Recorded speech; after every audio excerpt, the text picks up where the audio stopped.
Let me actually, make point of your absurdity.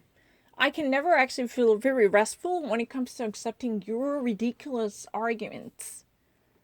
I was completely unknown to the situation surrounding Donald Trump's tax returns ever since 2017. I've never heard about what was happening. Then what's the difference between actually, me watching, certain video clip that contains something completely unknown to me, and me watching something live on TV?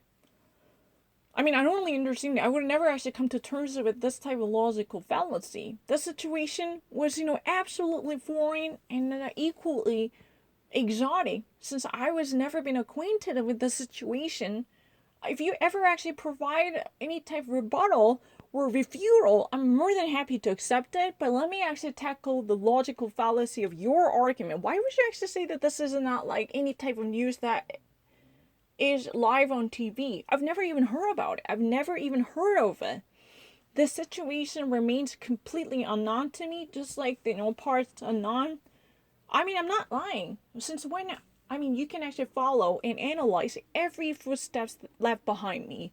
In recent weeks, have I ever actually, gained any type of knowledge about the U.S. history or U.S. politics that might actually be very much relevant to the current events and the current affairs shaping American politics? Have I ever been on to that? No.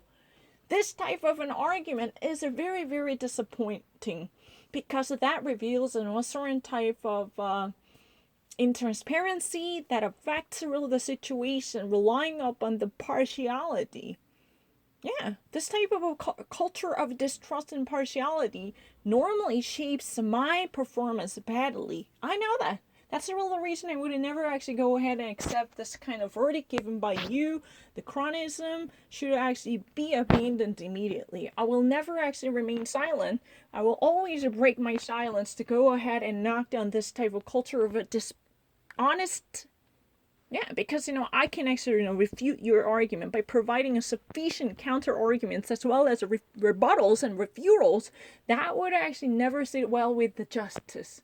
Because I'm not going to cope with this type of authorities who have such a malignant intention of breaking me down. Excuse me, I don't really want to actually reveal my face by putting myself in front of the camera. That's really the only reason. You can actually see my, chest at this moment. I'm not actually looking into anything. But you know what? The thing is, I have nothing on my wall. I have never actually plastered in my room with a certain type of information that might eventually help me to say something quickly. No, take a glance at it. This is really my viewpoints right now. You can actually see my finger and you can have my, chest here. You see this. I'm not, reading from a teleprompters or any given transcripts. No, there's nothing.